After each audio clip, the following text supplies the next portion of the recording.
Welcome back to Paper Gains. I'm your co-host Magee, joined by Johnathan. We're excited to cover a couple new topics today. You want to jump right on in with the 4% rule, and I'd love to hear your thoughts on it. Yeah. So the big question about the 4% rule is, should this rule just go away? This is been a common rule of thumb that we've heard since 1990s, when this thing came out by a financial advisor who published some research on the topic. And now it seems like over the past 5 to 10 years, there's been arguments whether the number is really 4%. That's a safe withdrawal rate. Is the number as high as 6%? Is it as low as 3%? What do you tell clients is the safe withdrawal number? And do you feel like a one-size-fits-all number like the 4% rule should even exist? I think it should absolutely exist. I think it's great for in meetings. I think, like most things in financial planning and wealth management, there's a lot of gray areas. So there's definitely not one size fits all. But when having a conversation with somebody and quickly evaluating if a withdrawal strategy is too much or too little or just right, I think it's a good starting place, and then you build from there. And there's financial planning software that both of us use that can get much more scientific than this, but in a very simple way of thinking about it. Say you were 100% invested in the S&P 500, and we know obviously on average that's going to give you 10% on any given year over a long period of time. If you're taking out 4%, yeah, I think that's very realistic. Obviously, you're going to have years like 08, 09 where you're down 40%, and adding to that and taking 4% out is obviously not smart. There's different things you can do around that, but as a general rule, when talking to people, I utilize it quite a bit. What about you? So I'm not a big fan of just these general blanket rules of thumb. I think we got to do a little bit more individual due diligence on these things to make sure it fits you, because it also is, like you said, it's based on how you're invested. One, because the other thing about it, you mentioned, hey, the S&P over a long period of time should give you around 10%, which is historical standards, which is fine. But then you look at some of these projections coming out from, whether it's Vanguard or JP Morgan, recently, or Goldman Sachs, I think was the most recent one I saw, that they're forecasting the next 10 years of, U.S. stock growth to be somewhere in the 3% range, and underperformance for the next decade. So then if you have someone who's basing their entire retirement on this, this 4% rule number, and they've locked that into their belief, is that something that is, are they going to be taking out too much? Or, and I think that's where trying to think of this as a one size fits all, hey, the 4% rule is all you could take out. I've seen people who take out a lot more than that. I've seen people take out less than that. And, I don't think that it's really about that one number. And I feel like it just gives people this false sense of security when they're just thinking about, hey, everybody else is using this, so now I need to use this. And it kind of goes back to that 80% rule. Oh, you need 80% of your, pre-retirement income, and that's what you're going to spend. That's assuming your lifestyle is going to stay the same. So I think any of these, one size fits all type of rules of thumb are great for back of the napkin planning, but that's pretty much it.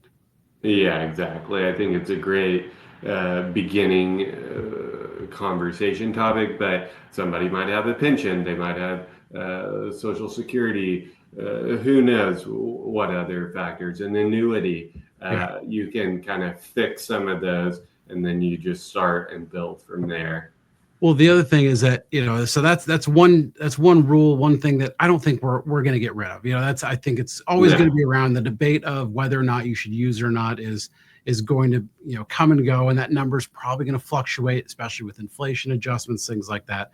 And I think it makes for a great debate. But, the next topic that I wanted to be able to dive into, this one's a fun one for me because, as we're seeing all these changes with what, Trump's doing and Doge and all of the different legislation that's come about over the past month or so, I always think, I kind of keep a list in my head of laws that I would like to see change. I don't know if you ever do this, but there are certain things, especially in the retirement planning space, that just to me don't make sense. For example, like HSAs, for example, we all know that medical costs in retirement are one of the biggest expenses that people are going to have, but yet you're not letting people contribute to an HSA unless they're on a high deductible plan. And I just think that should go away. I just don't understand that rule. I wish someone could explain to me why that is the case, because an HSA is a great account, but it's not like you can put hundreds and hundreds of thousands of dollars in there.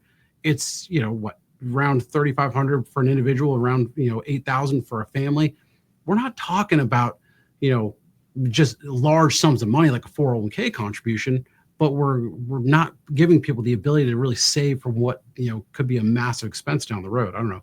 What do you think? Yeah, I think that's a good one. I was trying to think through different ones.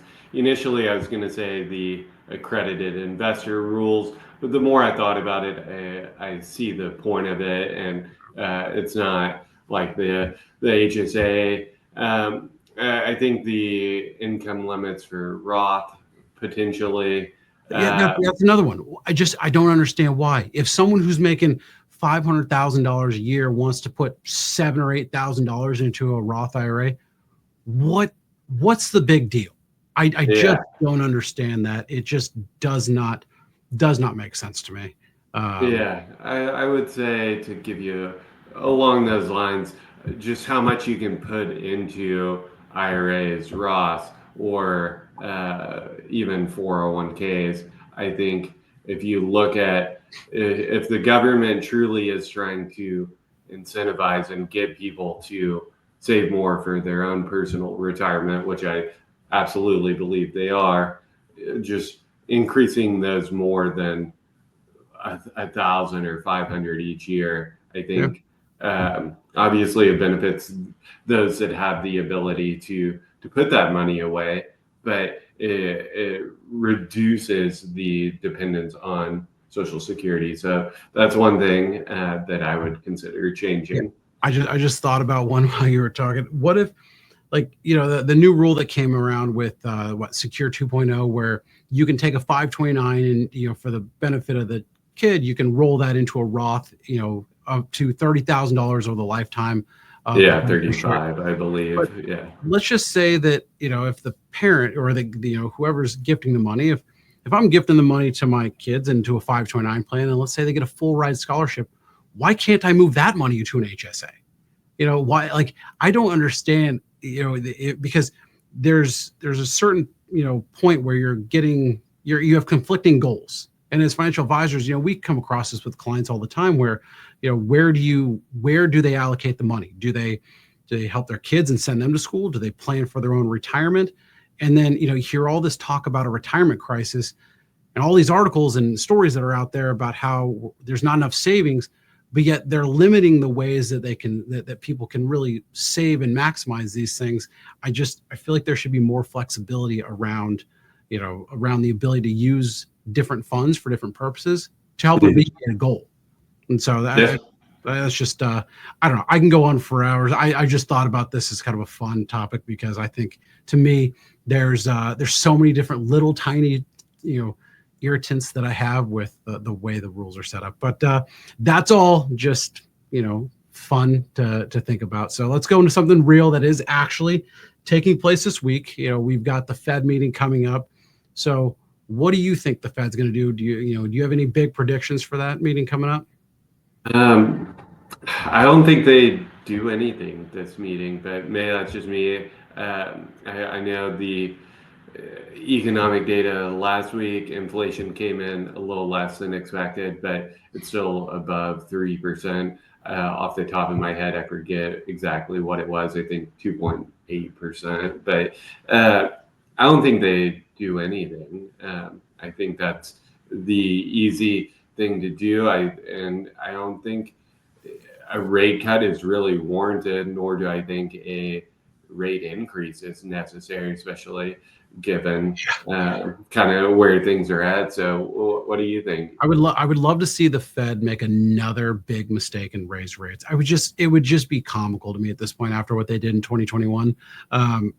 I don't think they're going to cut, but I think the question that I've got is, how many rate changes do you think we see this year?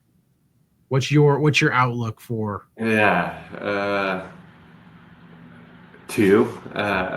I think there's something, but I don't think it's a huge move. I think I feel like we talk about him every week, but the Treasury Secretary, I think they're doing a good job of getting the 10-year down, and regardless of what the Fed is doing, but I don't think we're gonna enter a recession this year, so I don't think that's gonna trigger any sort of major correction there. I think rates maybe slowly come down a little bit further on 10-year. That helps the Treasury Secretary, but I'm not expecting a ton of movement. So could you What do see you it? think? Could you see a scenario where the 10-year comes down, to a reasonable amount, but the Fed just maintains their monetary policy? Yeah, I think given that inflation is still above the target of 2%, and all these tariffs that arguably can't help, depending on how long they go into effect and all of that, but I don't think that's going to bring inflation down. And so I just kind of see that scenario, which is not the end of the world, given that the Fed was low to raise rates, and then they created the problem, and then they solved the problem and created other problems in 2022. So a year where they don't do very much, it doesn't seem like the end of the world. And if the market likes certainty, kind of keeping things where they're at and status quo, I think allows companies to plan for the future, and it's not the end of the world. Well, then I will say, I was gonna say 4, but I'm gonna say over 2. So I get the over 2. You get the All over right. 2. Does that sound fair? Yeah, that's fair. Okay. All right. That'll work. So that's, I think we're both in agreement. Nothing this week, and we'll see what happens. They always like to, I guess, throw us for a loop and be a little late or early to the agenda, no matter what the problem is. So let's dive into the next topic here, which is, I had a couple clients recently who are retired, and they're in the process of deciding, okay, we need a new car because the one we've had is just no longer functioning the way we want it to. Should we buy or should we lease a car? And I would love to hear, as a financial planner, what are your thoughts on buying a car or leasing a car, or really just setting up for, that final car, that next car in retirement? Yeah, I think it depends on how much you drive. Like if you're taking huge road trips and putting significant miles on your car, it probably makes sense just from that mileage cap perspective to buy. I know there's plenty of good deals out there, so then it's a discussion of paying cash or financing it. But I've kind of come around to the leasing idea. I've even looked at it myself, just kicking around the idea, largely from Tesla, and that I feel like their Model Y lease terms are just extraordinarily low. I don't think there's enough room for 2 car seats in the back, so I don't think I'll do it. But it did get me looking at the idea of leasing versus buying. But it really comes back to that 4% rule and managing cash flow properly and in those good years and getting that cash out at the appropriate time versus when they're. You mentioned something, about paying cash versus financing. With rates nowadays, for new cars, let's say between 6 and 7%. What is that rate that you feel like, okay, I can take a large chunk out of savings and pay cash, or I can finance this? What's really that break-even rate for you that you look at to say, no, if it's over X percent, you should just take the cash out and pay it off?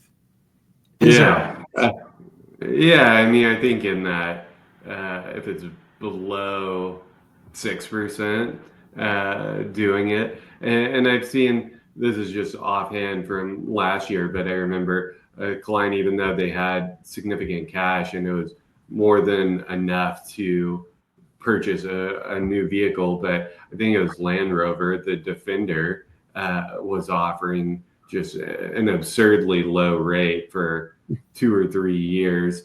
And so what I ended up talking to him about was, okay, put half down in cash, finance half, and just get that promotional rate. So really, it's just taking advantage of some of the specials that I feel like these manufacturers have.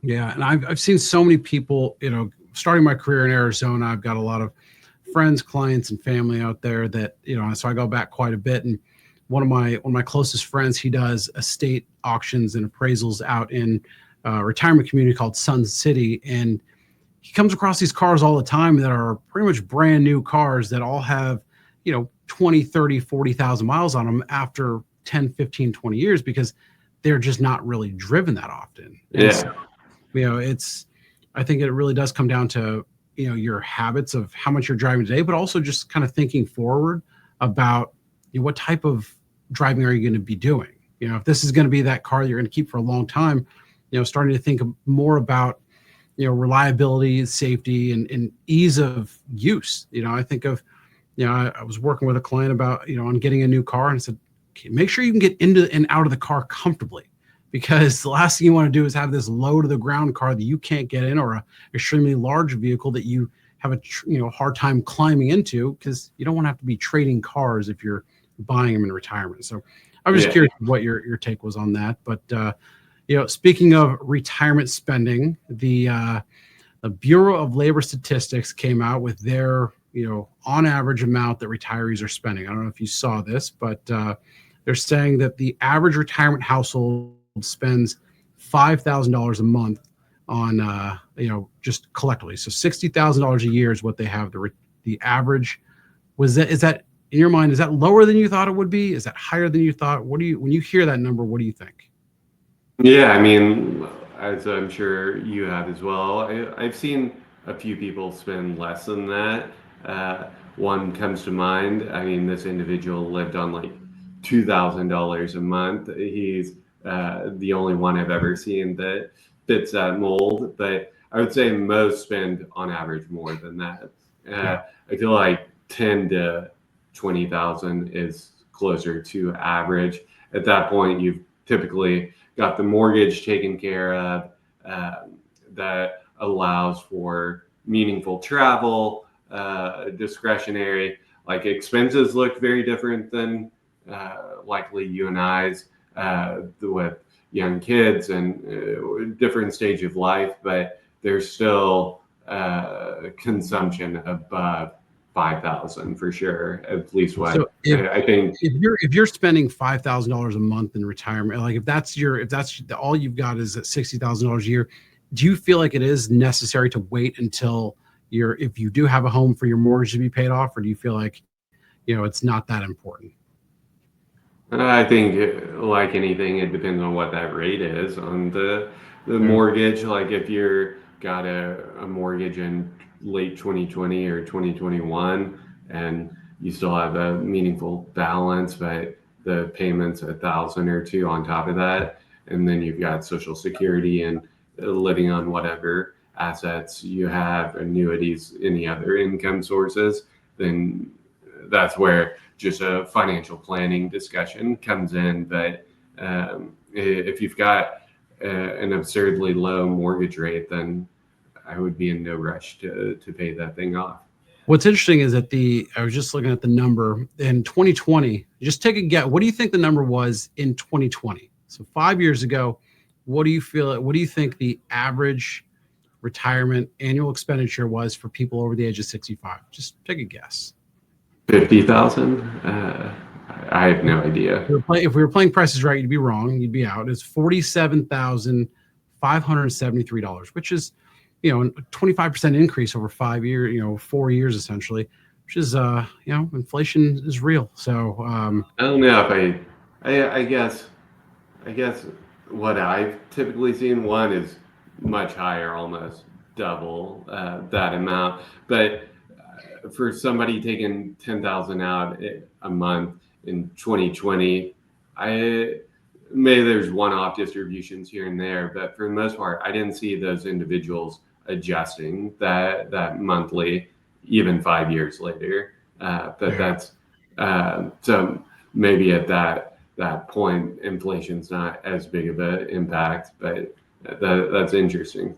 Yeah, I found that number pretty interesting. So, I know you brought this topic up that you want to dive into, just some, some tax savings tips, tax planning tips for, for moving forward into 2025. With tax season coming around the corner and almost got a month left of it. Yeah. What are you talking to clients about when it comes to, how to save on taxes? Yeah, for 2024, that's largely fixed at this point, but there are still a couple things. Obviously, you can still make IRA contributions if that's appropriate and you qualify. But if you're a business owner that has a 401k profit sharing or cash balance plan, those are still on the table for profit sharing and cash balance plans for last year. That's more at the employer level. But tax tips, at least for 2025 going forward, given the market volatility, taking a look at tax loss harvesting in your brokerage, individual, joint, trust accounts, not just waiting until the end of the year. And that's really where advisors can come in and help there. But those are just a couple ideas off the top of my head. Now, did you hear about that? That thing that was floating around. I think it was over the past week of the possibility of people earning a less than $150,000 not having any income tax. Is that? I just saw the headline. I didn't. Yeah. Is this real? Is this just the Twitter world just speculating? Is this AI? Yeah. Is this a real story? Yeah, I similar to you. I saw it. I don't know if there's any legs to it, if you will. It's one of those things. After working at a CPA firm, you kind of there's so many proposed changes out there that you kind of hear about them, forget about them until they tell some sort of tax bill is introduced, and then you really start diving in and see, okay, what is realistically going to happen. But I mean, just off the top of my head, do I believe tariffs are going to be enough to not tax such a large segment of 150 or 200,000 and below? I mean, I don't know percentage wise what percentage of the American population that is, but I have to imagine it's a large portion. So I do know the government needs tax revenue. They need some money. That's for sure. Yeah. So so it's interesting because no tax on Social Security, no tax on tips was the goal, and now no tax on less than $50,000 or $150,000. Yeah. My guess is that the 150,000 probably coincides with the no taxes on tips. I would imagine, just based on, I worked in the restaurant industry when I was in high school and college, so I was making nowhere near $150,000 a year at the time.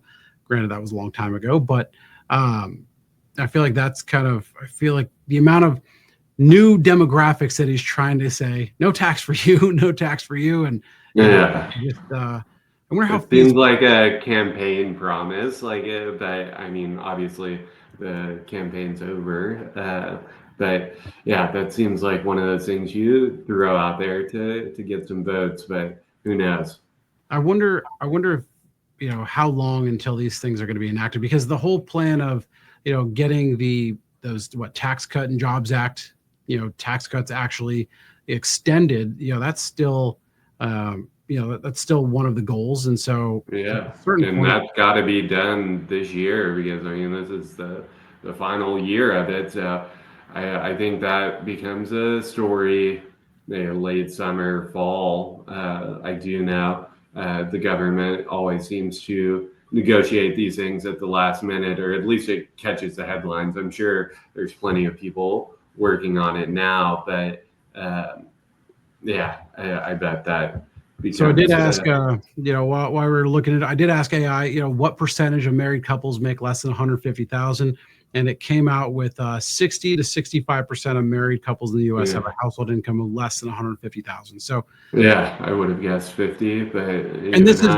as we talked about before, this is not to get political by any means, but I almost feel like something like, like a policy like this is, kind of swinging that pendulum where, for the longest period of time, it was the left went way left, the right went way right. And this kind of seems like you're kind of seeing a pendulum where the right's kind of coming back to the middle, if you will. This just feels like this would be a policy that you would probably see under a Democratic Party as opposed to Republican, just because of how many mass, I would say the mass populace. It almost seems like you're taxing the rich. Where else is going to come from? Tariffs and, the people over 150,000. It just, it kind of seems like that's where it's coming from. But that's, like I said, we're not a political show. I don't ever want to get political, but it's just a thing that I thought about. So, but we've got to wrap here on something fun. It's March Madness. It's about to kick off, and so, I've got to know who's your pick for the big game or big tournament coming up. Yeah, I'll preface this by saying I've watched maybe 5 minutes of college basketball this season, so I did have to look at the ranks, and so, Duke, obviously number 1 seed. I have no idea who they're playing, but I'm going. I guess a bolder pick would be Auburn. I believe they're number 3, but. Yeah, they're still a number 1 seed though, just in a different side of the bracket. Yeah. So you're going Duke or Auburn. You're going to number 1 seed. Just you got to say the best. Okay, well, until I make a bracket and run it through some sort of AI tool, but I feel like everybody's going to be doing that. So I do feel like my brackets have been exceptionally terrible the past couple of years. So maybe this will help.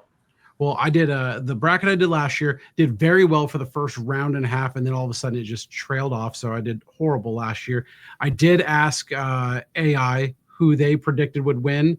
They came up with Florida, which is another number 1 seed there. I have no clue. I went to Sacramento State, so I don't have a pony in this race.